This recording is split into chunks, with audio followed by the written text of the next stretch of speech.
2025年嘅12月11號星期四啊，天文台預測今日咧最低氣溫約20度，日間短暫時間又有陽光，最高氣溫咧約係24度啊，吹和緩東至東北風。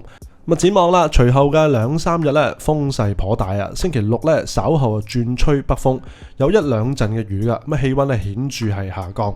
星期日同埋星期一咧，市區最低氣溫跌到15到16度左右啦，新界咧再低2-3度啊。即係12-13度啊！我中意冬天嘅喎，即係着多啲衫型啲啊嘛，多啲配搭啊嘛，咁大家留意下啦。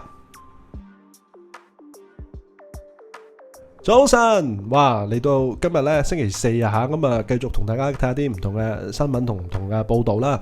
咁啊講耐之前咧，又講下少少自己嘢喎。咁啊連日嚟咧就都呢排啊呢個禮拜咧，其實啲流量啊少咗啲嘅，咁但係咧，都有幾多唔同嘅觀眾咧，就係留言俾我嘅。咁首先我都要多謝咧，就係 keep 住留言支持我嘅頻道嘅觀眾啦。即係可能有啲就咁同我簡單嘅打氣啊，簡單嘅讚好咧，我已經係非常之感激，呢個好大力量嚟嘅。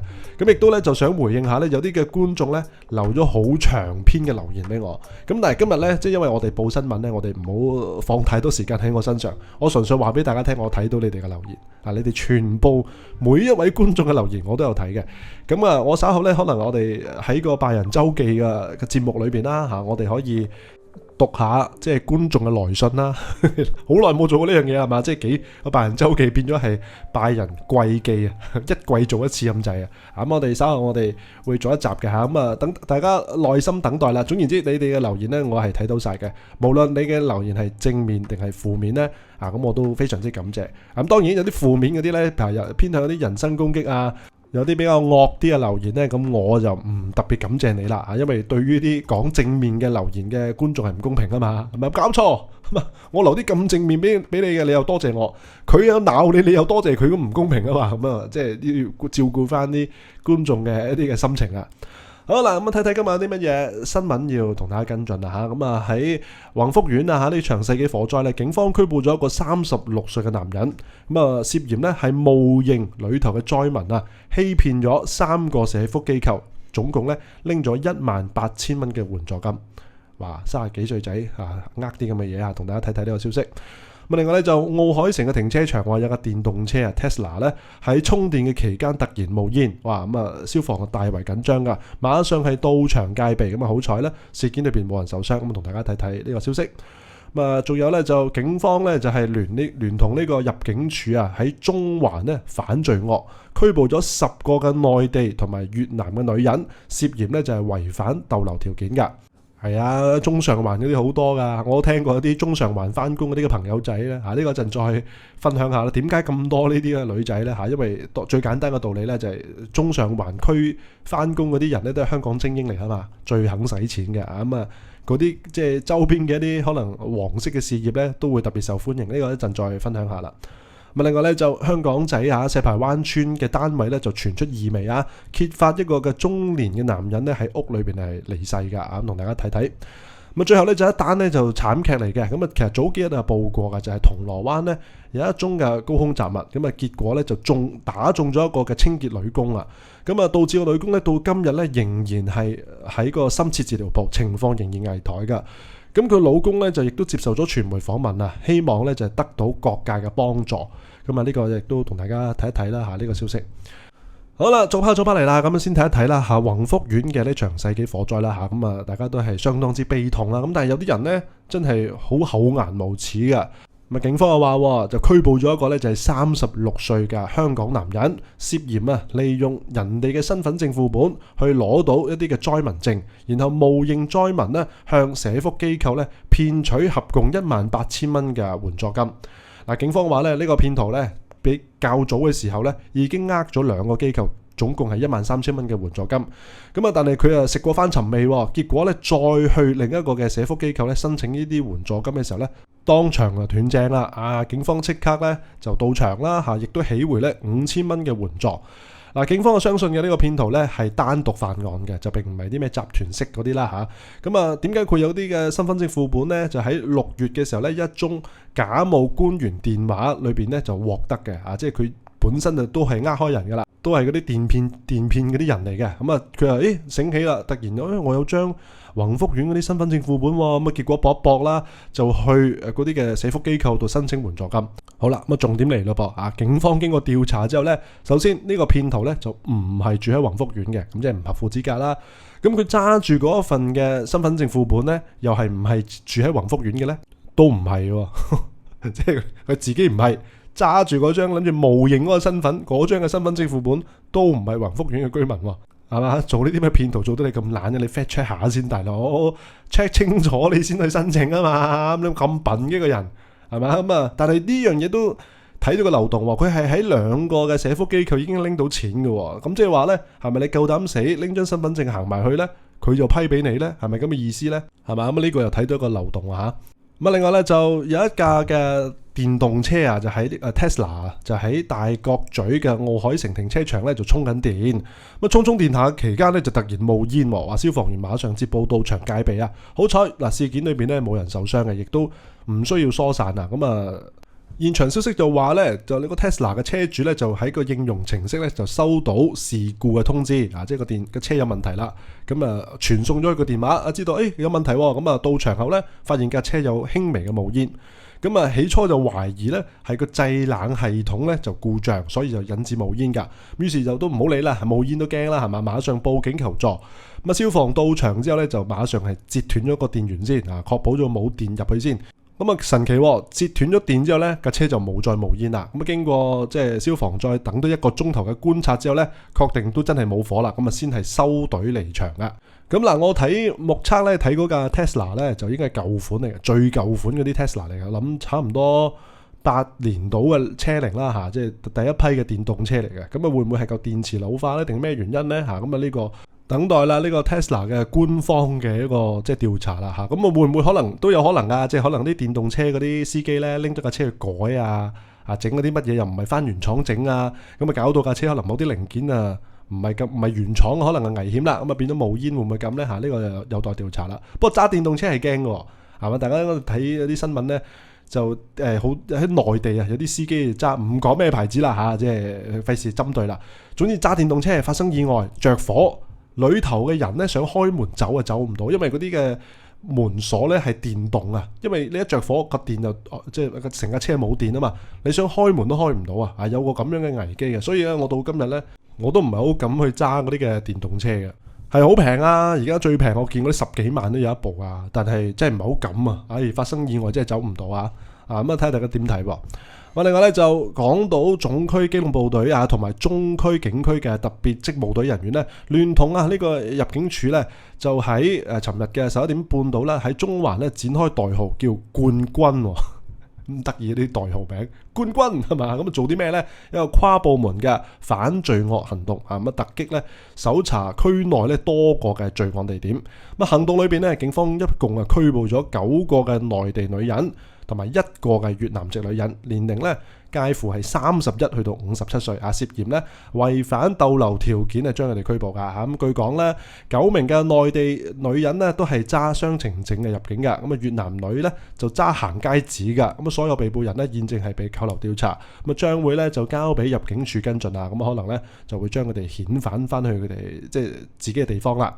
咁啊呢個就應該係嗰啲黃色嗰啲啦，係嘛？咁喺中上環咧，嗱有我啲朋友咧喺中上環翻工喎，我啊冇咁嘅能力啦，唔係嗰啲精英嘅。中上環翻工好多咧，都係即係香港嘅精英啦，金融界嘅精英啦，喺嗰個區咧，對呢啲黃色事業嘅需求量相當高啊，相當大，因為一嚟就即係揾到錢啦，有錢嗰啲人咧係身痕噶，咁啊二嚟咧就係壓力好大啊，即係做嘢嗰個壓力好大，譬如你睇住個市啊。個股價跌咗幾多啊？你又要 mon 實啊睇實啦，咁所以其實壓力好大咧，佢哋又會諗辦法咧去舒緩佢哋嘅壓力，係嘛？咁但係個問題咁樣喎，咁你可能會問啦，喂，咁你舒壓好多方法嘅啫，你做 gym 都得㗎，你飲酒都得㗎，喂，飲酒唔得喎，你飲酒你飲到個人醉冰冰咁，你點睇住個市啊？咁但係你去啲黃色嗰啲唔同喎，係嘛？入去1個鐘出翻嚟，哇！壓力冇晒啦，係嘛？所以嗰啲中上環區呢，好多呢啲黃色事業㗎嚇，因為我有朋友就係中上環翻工啲金融界嘅才俊啊，佢又話係啊，啲同事好多都中意去㗎，所以呢啲區啊最熱鬧。但係喂又咁講喎，啱啱我講呢，31歲 OK 嘅呢啲年紀，去到57都有係嘛？57都仲投身呢個行業啊，咁奇怪。好啦，咁另外咧就香港仔石排灣啊，發生咗一宗即係倒閉屋內嘅案件啊。咁啊喺朝頭早嘅10點幾啦，咁啊警方咧接報啊，呢個碧山樓有一個單位咧傳出一啲嘅異味，咁啊又馬上有人報警啦。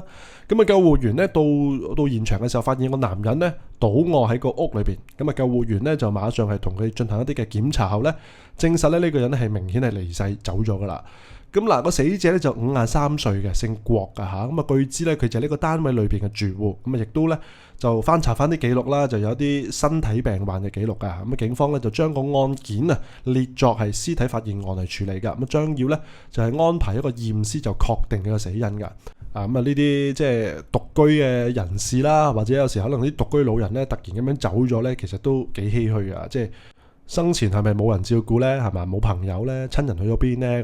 咁呢個都算好嘅，都叫有陣異味發現。咁啊之前有啲聽過嘅案例呢，直頭話係化到白骨先俾人發現噶嘛，係咪？嗰啲又係好誇張。咁希望呢啲即係呢啲獨居咁樣喺屋企走咗呢啲，就希望就唔好成日出現啦嚇。即係都係一個即係社會嘅唏噓嚟嘅呢個。好啦，咁另外咧就睇一單咧就係高空雜物嘅案件啦。嗱呢單咧其實我早幾日咧就報咗嘅嚇。咁啊有一個咧就51歲姓彭嘅內地女人。咁啊上個禮拜五嘅時候咧就喺銅鑼灣有個嘅後巷啦，就係執紙皮嘅期間咧就俾一個高空跌落嚟嘅定滑輪咧就擊中咗個頭部啊。咁啊結果咧就係昏迷入院㗎。嗱嗰個定滑輪即係你當係一個鐵嘅金屬啦，一個金屬圈啦嚇，都幾大，我諗大過個手掌啦，就擊中咗佢個頭。咁啊現時就係情況危殆嘅嚇。咁啊佢個老公咧就係鐘先生啊。咁啊接受傳媒訪問咧，提到佢個老婆咧喺手術後咧仍然係昏迷不醒嘅。咁啊醫生咧亦都話俾佢知㗎，將來咧就算你太太醒翻出咗院咧，可能會行動不便㗎啦，甚至係不能自理嘅即係所有嘅起居飲食咧都要人照顧㗎。咁啊除咗呢樣嘢之外咧，亦都要面臨一個高昂嘅醫療費。咁呢個點解要面臨高昂嘅醫療費咧？呢個同大家跟進一下啦。鐘先生就話㗎佢老婆咧平時都會同家姐咧一齊就照顧佢嘅屋企個90幾歲嘅姐夫㗎。咁啊平時咧都會去到銅鑼灣周邊啦嘅後巷嗰度咧就幫阿家姐咧就睇住啲紙皮，就避免啲紙皮咧俾人偷走。案發嘅時候咧就係12月5號嘅下晝。咁啊佢家姐咧就先係翻屋企就幫個老公啊煮飯。咁啊得翻咧就係佢太太咧就留咗喺後巷嗰度就執紙皮。點知啦，唔好彩嘅事就發生啦。咁啊有個即係天上高咧跌咗個硬物落嚟啦，就擊中咗個頭部。咁佢家姐咧係連同一啲嘅途人咧就見到，咦，即係阿妹暈咗啊，喺個地下度，馬上係 call 個白車啦嚇。咁啊鐘先生就話嘅好彩就當時有人咁啱啊見到，有啲途人見到。如果唔係再遲少少，你連條命都保唔住。即係而家都仲叫做有啲機會可以救得翻。咁啊，鐘先生咧就知道呢件事嘅時候咧，就馬上係由內地翻到嚟香港，因為嗰個事態好嚴重啦。咁佢第二日咧朝頭早咧就同佢家姐咧就再翻到嚟香港啊睇，發現咧附近就留低咗一個染血咗嘅帽啦，同埋一塊可疑嘅鐵塊。咁啊，於是咧報警求助。咁啊，警方經過初步調查後咧，相信呢個嘅即係佢太太啦，姓彭嘅呢個女人啦，就俾一個10厘米乘3.5厘米嘅定滑輪啊，一個鐵嘅圈啦，就擊中咗個頭部啊，於是就暈咗啦。咁啊，其後亦都係送到瑪麗醫院嗰度咧，就係接受治療啦嚇，仍然係留醫喺個深切治療部嘅。咁啊，鐘先生嘅話嘅嚇，而家每日都要去探個老婆啦嚇。咁但係老婆咧做完手術之後咧，仍然係昏迷不醒。咁啊話咧，嗰個定滑輪咧係擊穿咗，即係中咗個頭咧係打穿咗頂帽添啊，亦都令到佢後腦咧係骨裂。咁啊會有一個留低一個3去到4厘米嘅傷口啦嚇。咁啊醫生嘅話咧，就會移除嗰個部分嘅頭骨蓋啊，咁啊經過一啲腦部嘅檢查啦嚇，即係進行一啲各樣嘅調查啦。咁啊醫生就話俾佢聽啦，因為嗰個傷咧就傷到個頭，咁啊日後咧就算出咗院咧，佢都未必可以好似以前咁樣行噶啦，嗰個嘅即係生活都會受到好大影響。咁啊，鐘先生就話啦嚇，就相當憤怒啦，點解會跌個鐵圈落嚟嘅咧嚇？對於呢件事咧，佢認為咧係完全毀咗佢屋企啊！點解會咁講咧？原來佢哋兩夫婦咧都係廣州人嚟嘅嚇，咁佢哋咧有兩個女，大女咧就結咗婚，就成家立室咗噶啦。咁屋企咧仲有個成年嘅細女，嗱細女咧原來有腦癱㗎，係屬於一個殘疾人士。嗱，鐘先生話咧，因為佢哋嘅生活咧相當拮據㗎，咁啊，但係咧就從來冇幫個細女咧就申領任何嘅津貼同埋補貼。咁啊，夫婦兩個人咧都係即係大家係努力工作啦，希望可以即係賺到生活啦嘅一啲需要嘅費用啦咁。咁佢而家見到老婆咧就命危啦嚇，而且就要面對高昂嘅醫療費用。咁佢都坦白講話，而家個情況咧係措手不及。亦都話咧手頭上嘅現金咧都差唔多用晒㗎啦，基本上係個乾塘㗎啦，冇晒錢㗎啦。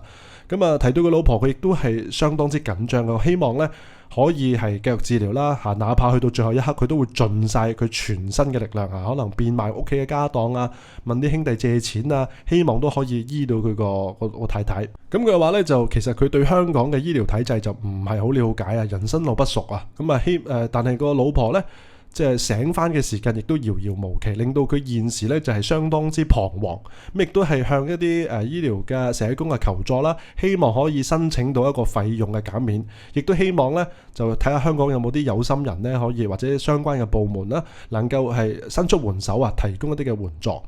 嗱，由於咧呢個姓彭嘅女人咧就冇香港身份證嘅，咁啊根據咧醫管局嘅網頁啦，嗱呢啲就係非符合資格嘅人士啦。若果你留醫深切治療病房咧，每日嘅收費係24,400蚊。咁啊，若果去到2026年啦，因為嚟緊就會調整個費用啊嘛，咁啊每日住呢個深切治療病房咧就會變成係35,600蚊。咁啊，基本上你住10日已經30幾萬㗎啦。咁啊，醫管局咧就回覆傳媒嘅查詢啦。佢話咧呢個病人咧目前喺瑪麗醫院嗰度留醫嘅。咁啊，院方會為病人咧提供適切嘅治療，亦都會為病人嘅情況同埋家屬咧就保持一個溝通嘅。咁啊，至於能唔能夠減免咧？咁嗱就簡單啲嚟講啦嚇，就非符合資格嘅人咧就冇理論上正常就冇得減免嘅。咁但係若果你真係一啲即係個成個資格都係符合一個審批啦，咁都可能有機會咧將個醫療費用減免嘅，即係可能去到最終咧都唔使錢嘅。咁啊呢個就當然啦嚇，就係醫管局之後可能佢哋開會時候討論啦。咁但係呢個都慘喎嚇，咁啊可能我諗有啲網民就討論嘅，就話哇，咁原來冇身份證係黑工咁樣。咁啊咁講啦，佢係執紙皮嘅啫，算唔算係黑工啊？真係唔知喎，執垃圾算唔算叫咧？呢個就可能要有即係適當嗰啲法律人士可能提供啲意見啦。咁希望佢都再康復啦嚇，即係大步攬過，起碼離開咗個深切治療病房先係嘛。咁啊慢慢再進行一啲復康啦嚇，希望佢可以過到呢一關啦。好啦，今日分享跟進到呢度啦。臨走之前留言討論下你自己睇法啦。最重要係讚好廣播，訂咗個頻道，下期俾我哋再傾過啦。拜拜。